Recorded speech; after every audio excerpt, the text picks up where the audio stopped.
toutes ces contributions. Maintenant, c'est à l'artiste André auquel nous allons faire appel. L'artiste André ayant besoin de temps pour prendre connaissance des différentes contributions. Alors donc, la première colonne était donc sur la thématique comment construire des partenariats. Donc si on essaye de référencer tout ce qui a été dit, commencer par l'échange de personnel, se poser la question quelles parties prenantes potentielles concernées ne sont pas dans le tour de table. Les partenariats avec qui nous avons des habitudes de travail, considérer le temps nécessaire à la coopération et consacrer des moyens. Il y a plein de choses, hein. Travailler ensemble en consortium, ce qui a été évoqué effectivement. Répondre aux besoins du territoire, ce qui n'est pas toujours le même que pour un autre territoire. Oui, il y avait aussi beaucoup dans les questions la prise en compte du territoire. Dépasser les habitudes et ne pas avoir peur des différences de statut. Tout à fait. Être prêt à échanger sur des compétences et les connaissances de tous. Se donner des possibilités d'élargir notre réseau personnel de connaissances sur la base de thématiques communes. Accéder à des ressources ou outils qui facilitent la mise en relation. Alors, je pense que, par exemple, les ressources ou les outils qui facilitent la mise en relation, la plateforme Népal, il me semble, est tout à fait indiquée. Alors, je suis au bout. Je suis au bout de la première colonne. En fait, ce que je propose, c'est moi reprendre un peu à travers ce qui a été dit et ce qui est proposé là, et puis en bouclant peut-être avec les questions du chat auxquelles on n'a pas répondu. Je laisserai peut-être à Fred sur chacune des parties peut-être des choses relatives à leur expérience. Il me semble, dans tout ce qu'on a entendu, la question de la construction des partenariats, elle est corrélée à plusieurs facteurs. Le premier facteur, c'est la possibilité d'élargir les différents acteurs, l'environnement. Ce qui est frappant à la fois chez Muriel, chez Frédéric et aussi sur les territoires eux-mêmes, c'est qu'on a des habitudes et des routines de travail avec des acteurs qui sont un peu toujours les mêmes. Donc notre enjeu, on pourrait dire que le premier enjeu, c'est quels sont tous les acteurs qui sont partie prenante sur le territoire. Il y a une des formules qui est intéressante, c'est qui n'est pas là quand on fait un tour de table, quoi. C'est-à-dire que la question du qui n'est pas là, tu l'as très bien dit quand tu as évoqué la question de ton collègue du Portugal, par exemple, il t'a branché sur des typologies de publics ou problématiques auxquelles tu n'aurais pas forcément pensé. Donc on a un vrai enjeu aujourd'hui territorial, c'est de se dire notre problématique, c'est pas les métiers qu'on partage, mais les citoyens, d'une certaine façon, qui peuvent être partie prenante de problématiques qui peuvent être communes. Donc, il me semble que une des questions qui est dans le chat, d'ailleurs, comment définir et appréhender les territoires, alors on voit très, très clairement la question d'une capacité à analyser de manière multiforme et multi-point de vue les différentes problématiques du territoire. Donc, on pourrait penser que la première question, c'est élargir, sortir des routines qui nous permettent de, finalement, construire quelque chose qui pourrait être Muriel l'a dit, qui pourrait être quelque chose de l'ordre d'une problématique commune au service du public et pas, comme on l'a fait historiquement, plutôt les questions de… alors, on pourrait avoir, comme tu l'as dit, qu'est-ce qu'on pourrait faire quelque chose de commun entre des gens sympathiques avec qui on a envie de bosser, mais dont on voit vite qu'elle va atteindre leurs limites à partir du moment où, au fond, il n'y aura pas de dimension formelle à cette question-là. Ce qui est intéressant dans ce qu'évoque Frédéric, par exemple, c'est que si je suis que dans des liens affectifs et de travail avec les personnes de proximité, je vais avoir plutôt tendance à travailler avec elles, parce que j'ai du plaisir à travailler avec elles, plutôt que de me préoccuper des problématiques du commun. Fabriquer du commun, c'est plus compliqué. Et il y a des gens avec qui peut-être je vais créer de la controverse, peut-être que je vais me friter avec eux, mais que la création du commun, le partenariat au service du bien commun, c'est d'abord la capacité à élaborer ce qu'on appelle des controverses fécondes, c'est-à-dire comment, au niveau du territoire, on peut fabriquer quelque chose qui est du commun, en se punchant un peu. Et le risque qu'on pressent en t'écoutant, c'est au fond, si on va qu'avec les gens qui pensent la même chose que nous, le vrai risque, c'est qu'on fabrique plutôt, alors on a plein d'études là-dessus, des partenariats confortables, plutôt agréables, et il y a des publics qui ont la chance de nous avoir, mais que la question du territoire et du commun, elle n'est pas d'une certaine façon prise en compte. Alors, comment on concilie les deux, hein, vous avez compris que l'enjeu c'est là-dessus, c'est-à-dire comment j'arrive à concilier des relations de convivialité, de confiance qui sont indispensables à tout ça,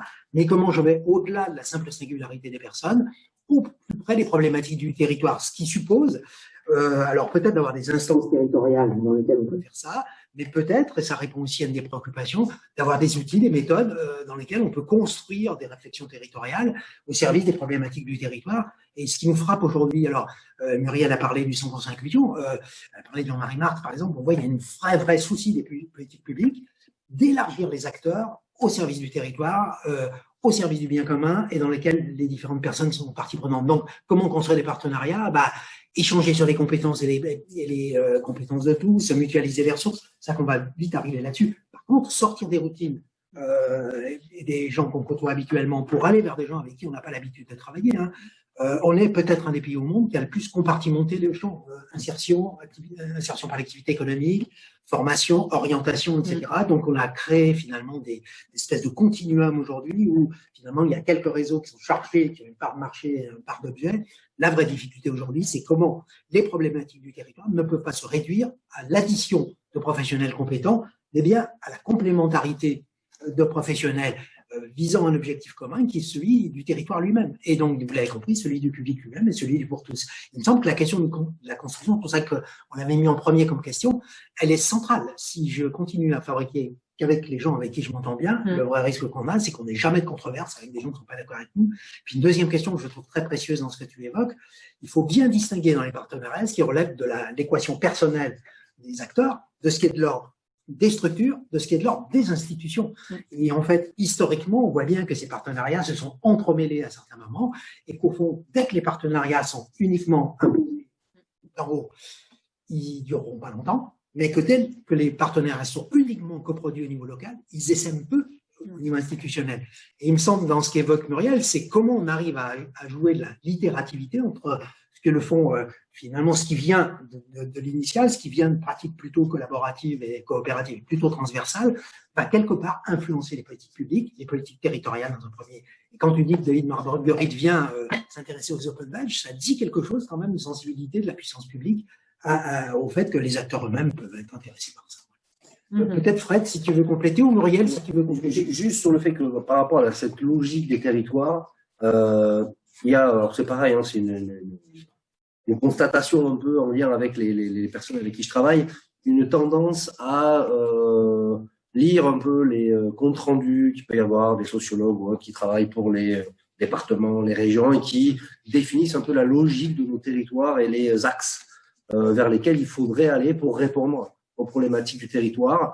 C'est vrai que les financements pour la mise en place de projets sont très souvent fléchés et nous invitent très régulièrement à répondre à des demandes qui sont des demandes, on va dire, économiques et sociales et qui viennent un peu d'en haut. Voilà, moi j'invite effectivement les gens à lire ces axes-là parce que c'est intéressant, mais à pas oublier qu'on peut avoir au fond de soi une idée particulière, toute petite, qui va répondre à une problématique très spécifique de notre structure et que voilà, en la discutant, en l'échangeant avec les autres, on va rencontrer quelqu'un d'autre qui rencontre cette même problématique et finalement, en discutant avec les financeurs, les institutionnels, on peut trouver un terrain d'entente pour finalement dévier un tout petit peu par rapport à quelque chose qui était écrit. Voilà, qu'il faut pas juste voilà, cette logique des territoires, elle me paraît toujours un peu compliquée. Moi, on m'aurait posé la question il y a 5 ans, il y a 10 ans, tu vas faire un projet Erasmus, envoyer des gens. Non, ça va pas, c'est pas possible, c'est pas finançable, ça n'existe pas, quoi.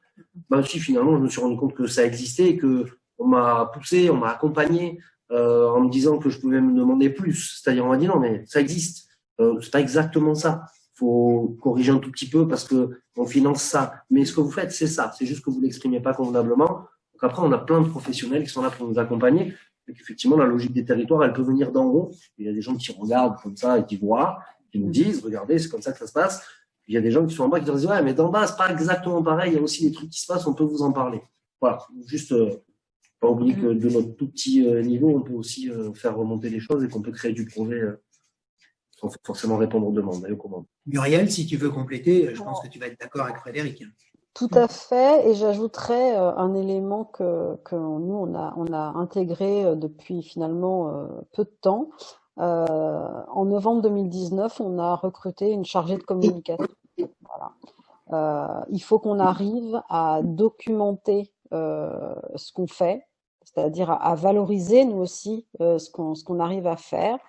refuser, enfin moi je refuse maintenant systématiquement de travailler sur un cahier des charges voilà, qu'on m'impose, ou alors il faut vraiment que je sois en accord avec. Mais de travailler sur des financements expérimentaux, mais du coup ça veut dire que la contrepartie, c'est qu'il faut réussir à documenter, à écrire, ça prend du temps. Après, c'est de la satisfaction personnelle. On se dit, you, j'ai réussi à écrire un article, trop bien.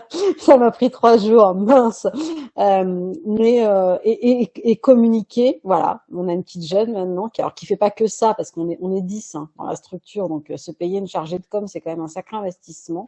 Mais il faut être sur les réseaux sociaux, il faut organiser des événements, il faut donner à voir l'innovation qu'on est en train de produire, donner à voir le fait que quand on dit qu'on fait participer les personnes, c'est pas juste des mots, leur faire rencontrer, c'est tout bête.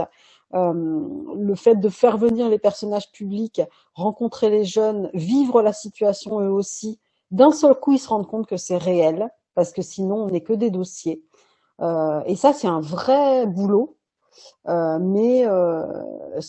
je sais pas si heureusement, malheureusement, j'en sais rien, mais c'est essentiel aujourd'hui, quoi, de faire connaître ce qu'on fait, pas pour notre ego personnel, mais parce que c'est comme ça qu'on décroche des financements et que c'est comme ça qu'on peut faire passer les choses telles qu'on vraiment on veut les faire. Je prends un exemple. Aujourd'hui, les régions s'intéressent aussi aux badges numériques. Nous avons, alors pas tout seul, avec d'autres acteurs, c'est vrai qu'en Normandie, on est pas mal sur les badges depuis pas mal de temps. On a réussi à infléchir la politique de la région pour qu'ils fassent quelque chose qui correspond au principe de la reconnaissance ouverte et qui ne mettent pas des badges numériques comme des micro-certifications. On s'y est mis à plusieurs, on a beaucoup communiqué, on a beaucoup travaillé sur du temps personnel. Et on a réussi à infléchir quelque chose. On n'est pas peu fiers, hein, comme on dirait. Voilà. Mais c'est beaucoup de temps, mais bon, voilà, ça vaut le coup, je pense. Mais de fait, toutes les structures peuvent certainement pas se permettre de consacrer du temps là-dessus. C'est ça qui est dommage. Juste en complément de ce que vous avez dit tous les deux, et ça renvoie aussi la deuxième colonne sur vos propres contributions, comment faire pour que ces partenariats soient au service de tous. Ça pose un problème finalement de conciliation entre les enjeux du projet qu'on aimerait mener au regard de la réalité qu'on observe au niveau du territoire et d'une certaine façon des codes sociaux qui nous sont imposés à la fois dans les politiques publiques et qu'on voit bien que d'une certaine façon il faut arriver à les concilier d'une certaine façon pour qu'à la fois les projets qu'on va pouvoir initier puissent rentrer dans le langage social qui est attendu par l'environnement, mais qu'en même temps, si on rentre dans cette logique-là, peut-être qu'on pourra essaimer des idées qui sont les nôtres et que du coup, c'est l'itérativité entre le processus de remontée et le processus de verticalité qui est un peu l'enjeu dans lequel on est. Deuxième question que je trouve très cruciale aujourd'hui pour avoir travaillé pendant très longtemps sur la modélisation de projets. On a beaucoup de mal aujourd'hui à documenter des projets. J'ai tanné Fred pour qu'on fasse un article sur EPAL. Il s'y est prêté volontiers. Ça veut dire qu'on a du mal aujourd'hui à rendre lisible, à rendre accessible et à rendre finalement simple des projets qui peuvent paraître compliqués avec nos acronymes, etc., pour d'une certaine façon, ils soient communiqués à l'environnement et perçus comme intéressants. Donc, c'est aussi un vrai enjeu aujourd'hui sur le fait que on ne peut pas faire que des projets intéressants, il faut que ces projets soient reconnus comme intéressants et donc perçus comme intéressants par des médias qui ne sont pas forcément les professionnels de la formation, mais d'autres types de professionnels. Il me semble que la question du pour tous, elle est au service de cette idée-là aussi. C'est-à-dire comment on met en place des projets dont la simplification, d'une certaine façon, de la formulation finalement permet à tout le monde d'y accéder d'une certaine façon. Dès qu'on fait un projet un peu compliqué, dès qu'il a plus de 3 pages, personne ne va le lire aujourd'hui. Donc on voit bien que c'est aujourd'hui peut-être un enjeu par rapport à ça. Ce qui pose peut-être les enjeux plus cruciaux je t'ai pas posé la question Muriel, c'est comment on rend pérenne ces partenariats. Alors là, on a voilà, vous avez évoqué la question de trouver des financements. Si on est là ici, si on a sollicité Fred, si on t'a sollicité Muriel, c'est que vous avez aussi trouvé des financements parce que vous les avez cherchés. Ça veut dire que trouver des financements est aussi un enjeu des partenariats nouveaux. C'est-à-dire que là aussi, c'est quelque chose qui est qui est choquant pour des structures qui sont sur les paysages publics depuis 25 ans. Tout à coup, on leur dit, si vous voulez pouvoir rendre des services à la hauteur de ce que vous souhaitez, il va falloir que vous répondiez à des appels à projets. Et ça, c'est très nouveau pour un certain nombre de structures. Donc, il me semble, tous les deux, vous êtes assez révélateurs de ça. Ça veut dire que trouver des financements, ça suppose de développer des stratégies d'ingénierie du financement dans les codes sociaux tels qu'ils sont aujourd'hui. Mais aussi, Muriel, tu l'as très bien dit, ça veut dire avoir une veille sur l'environnement. Et de ce côté-là, la plateforme EPAL peut être quand même une ressource multiple par rapport à ça, dans la mesure où vous pouvez, où je fais de la publicité pour EPAL, mais en même temps, comment je veille sur la possibilité d'accéder à des financements, comment je veille sur des projets territoriaux qui peuvent être innovants, comment je m'inspire des idées des autres pour pouvoir le faire. Le risque qu'on a, c'est que les gens s'épuisent. Et on a plein de projets Leonardo, par exemple, qui, il y a quelques années, ont produit des documents monstrueux qui sont sur les étagères aujourd'hui. Donc, Denis Christophe présente l'innovation en disant l'innovation, c'est pas du stock.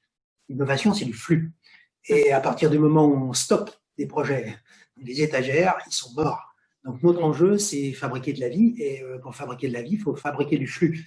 Et du coup, c'est aussi les questions dans lesquelles on est sur pérenniser le partenariat. Il faut absolument que ça soit au-delà de nous en tant que personne, que ce soit peut-être dans nos structures, mais peut-être dans toute la manière dont on peut, par capillarité, s'aimer des idées. J'aime bien ce que tu dis, Frédéric, sur le fait que si c'est pas moi, c'est quelqu'un d'autre, quoi. Il faut quelque part la structure elle-même, la conscience que ça fait partie de la finalité de la structure de faire vivre les projets. Il me semble que ça renvoie à une question qui est assez redoutable. Jusqu'à présent, les projets étaient considérés comme en plus.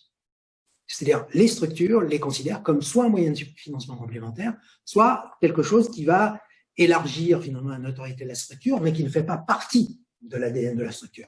Ce qui me semble essentiel aujourd'hui, c'est percevoir qu'il ne peut plus y avoir de contribution politique publique si le projet ne fait pas partie du processus de vitalité, d'énergie, et je pourrais dire de vie, tout simplement, d'une structure. Et ça, c'est une vraie révolution. Ça veut dire que les modes projets ne sont pas que des partenariats qu'on va construire comme ça parce qu'on a une idée, ils vont faire partie de l'ADN des structures. Et il me semble que là-dessus, les questions d'ingénierie de projet deviennent redoutables, et tout ce qu'on a évoqué aujourd'hui suppose, vous l'avez compris, de la professionnalisation des acteurs, ça suppose de la veille, ça suppose de l'ingénierie financière, ça suppose de l'ingénierie technique, de l'ingénierie pédagogique, de trouver tous les soutiens. Enfin, si on reprend tout ce qui a été évoqué là, c'est à la fois de l'énergie incroyable, mais c'est aussi trouver les ressources techniques et d'ingénierie par rapport à tout ça.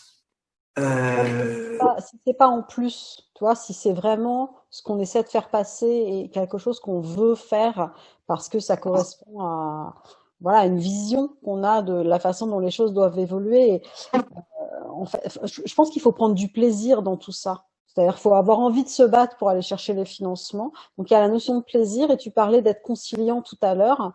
Alors, je sais pas si c'est l'âge, mais je pense que je suis de moins en moins conciliante. Et je suis tout à fait, je pense là, j'ai répondu, il y a un petit bout de temps, on fait partie d'un autre projet européen sur l'identification des compétences transversales, et le premier truc, c'était d'identifier un référentiel de soft skills. Et j'ai répondu en disant, bah non, je vais pas faire ça. C'est nul, on va pas ressortir un énième référentiel de soft skills. Voilà ce que je vais faire. Bah, c'est passé. À un moment donné, j'ai répondu à un appel à projet de l'ANACT sur l'amélioration des conditions de travail, et j'ai proposé quelque chose sur l'amélioration des conditions de non-travail. C'est passé. Enfin voilà, faut oser, parce que ça correspond pas. Alors c'est des risques, c'est parce que c'est du temps, c'est de l'argent, etc. Mais en fait, à mon avis, ça passe parce que en fait, si ça passe pas par la porte, ça passera par la fenêtre, quoi. Enfin.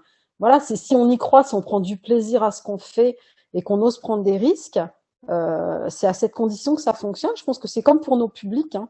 Si on se contente d'attendre que le mec il nous rappelle, ça marche pas, on trouve pas de boulot. Pour nous c'est pareil. Donc ce qu'on dit aux autres, si on se l'applique à soi-même, peut-être ça peut fonctionner. Je suis sûre que c'est là où les Grecs, faudrait que Frédéric nous dise, mais je suis sûre que c'est là-dedans qu'ils sont forts, quoi. C'est-à-dire, voilà, on s'en fout, on y va. Voilà. De toute façon, plus les moyens qu'ils avaient pour fonctionner. Enfin, moi, aujourd'hui, enlevez-moi les financements Erasmus, les financements région pour les formations, les financements du département pour le fonctionnement de ma boîte. Soit effectivement, je me dis que je vais rester chez moi et puis je vais vivre avec 200 € par mois parce que il y a plus de chômage non plus. La situation en Grèce, elle est quand même assez dramatique.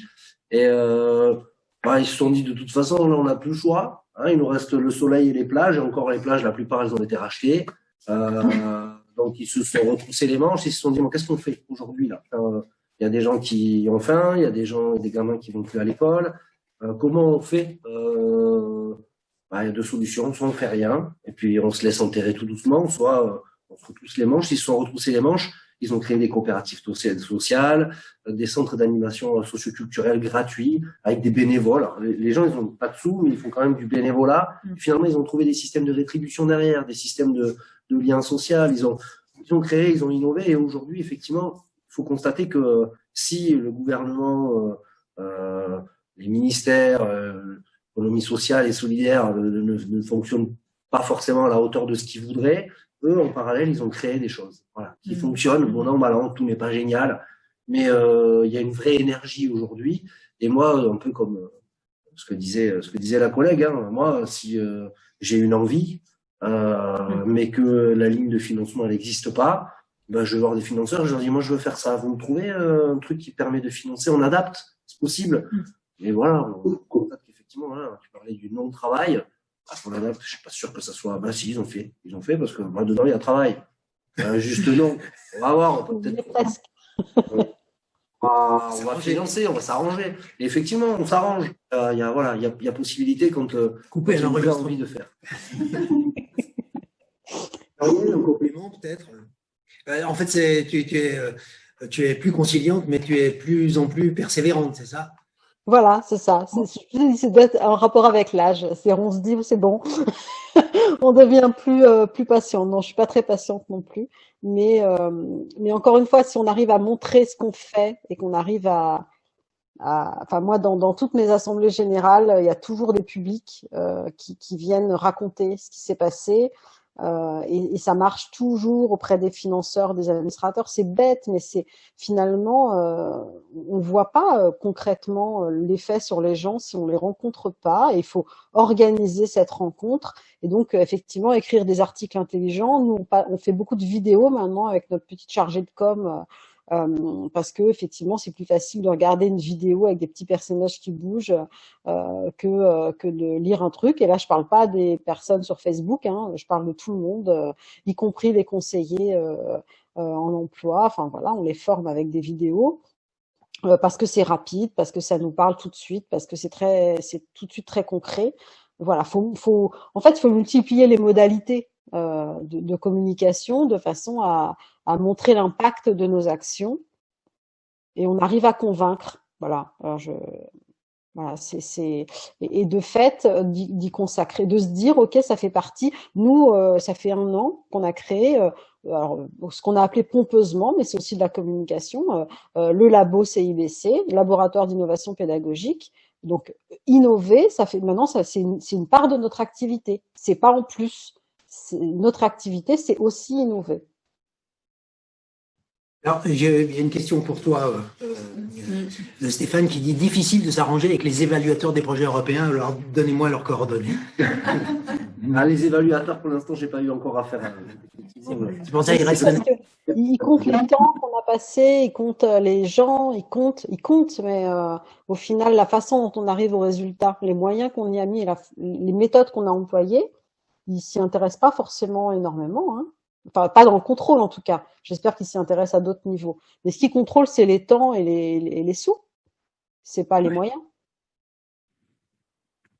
Stéphane dit à un moment donné, pour fabriquer du flux, il faut aussi pouvoir l'inscrire dans des processus de reconnaissance, notamment au travers de l'évaluation et la qualification des compétences et la certification systémique au niveau européen, ce qui est problématique en particulier avec la loi réforme de la formation 2018 en France. Je ne sais pas, Stéphane peut peut-être lui laisser la parole s'il souhaite, non? Ouais.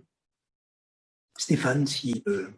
En fait, c'était par rapport en réaction à ce qui a été présenté par rapport au badge, où c'est vrai que c'est intéressant de voir comment on n'est pas dans des cadres de référentiel de certification de compétences, mais on est quand même de plus en plus contraint à ça, et c'est un véritable dilemme, challenge, problème aujourd'hui, je trouve. Bah non, c'est une capacité de proposer autre chose. L'idée, c'est qu'il faut faire du lien entre les deux. C'est-à-dire qu'on peut pas faire comme si on mettait en l'air les diplômes et les certifications. C'est pas du tout l'objectif. Par contre, c'est bien de montrer que, en tout cas pour certains publics, c'est vraiment pas facile d'accéder à cette certification. On est bien Même- d'accord, mais le principe du compte personnel de formation, c'est des formations certifiantes et diplômantes. Nous, notre principe, c'est de dire qu'on peut apprendre même sans être en formation. Oui, mais ça veut dire qu'on ne peut pas mobiliser son CPF pour ces Non, mais formations. vous savez, aller faire une action de bénévolat au Resto du Cœur, c'est gratuit en fait, hein, et on apprend plein de choses. On apprend dans la vie de tous les jours, on est en train d'apprendre des choses là, et on n'a pas payé. Enfin, vous voyez, voilà. L'idée, c'est de caractériser chaque situation du quotidien comme des situations apprenantes, ce qui est le cas, hein, c'est vrai. On apprend à tout moment, dès lors qu'on sort de chez soi, on apprend des choses. Voilà. Et après, il y a un système formel à côté, mais Je crois que ce qu'évoque Stéphane, qui est une question centrale, je pense, c'est effectivement comment on gère le dilemme, le challenge entre une hyper-normalisation des compétences attendues dans le système social et la nécessité de valoriser les savoirs informels que préconise l'Europe aussi. C'est-à-dire comment on les concilie tous les deux. Je crois que Muriel, tu disais que c'était une de tes questions. Je pense que c'est une question à tous aujourd'hui, que la question, en tout cas, mérite d'être posée. Le vrai risque, c'est qu'on s'intéresse peu au développement des compétences et de l'expérience, mais plutôt à la question de la reconnaissance sociale de ces compétences. Et l'enjeu, c'est effectivement, est-ce que c'est le développement des compétences qui compte ou est-ce que c'est le référentiel qui fait la norme? Voilà. C'est peut-être une bonne façon de terminer. C'est pas mal, ça. Très, très bien. Merci en tout cas, Stéphane. Merci de toutes vos contributions. Merci à tous. Je vais te Oui. laisser. À moi. merci. Bien, alors merci pour ces échanges très intéressants, inspirants. Bravo à tous. Du coup, on va refaire un dernier coucou à Tiana pour consulter donc où en est la fresque. En tout cas, moi, j'étais ravie de partager cet événement avec vous. J'espère que tout ça vous a inspiré. Moi, j'ai trouvé ça passionnant, les intervenants, et puis l'équipe qui est autour ici est fort charmante. Donc, c'était vraiment un bel événement à partager avec vous. Donc, merci à tous. Je vais vous inviter à une dernière chose, puisque j'ai vu qu'il y avait des petits outils sur Zoom. Voilà, avant de vous déconnecter, normalement, il y a un petit pouce. Voilà, vous avez des petits icônes. Alors, si vous voulez, comme dans l'icône avec les 3 petits points, il y a des petits pouces en l'air ou des petits pouces en dessous, en bas. Donc, n'hésitez pas, vous mettez un petit pouce en l'air si ça vous a inspiré, si vous avez passé un bon moment pendant ces 2 heures rapides et contraintes. Et on est à l'heure. On est à l'heure. Voilà. C'était pas gagné. Et c'était pas gagné. Donc, en tout cas, pour ma part, merci beaucoup et faites de beaux projets avec EPAL Erasmus.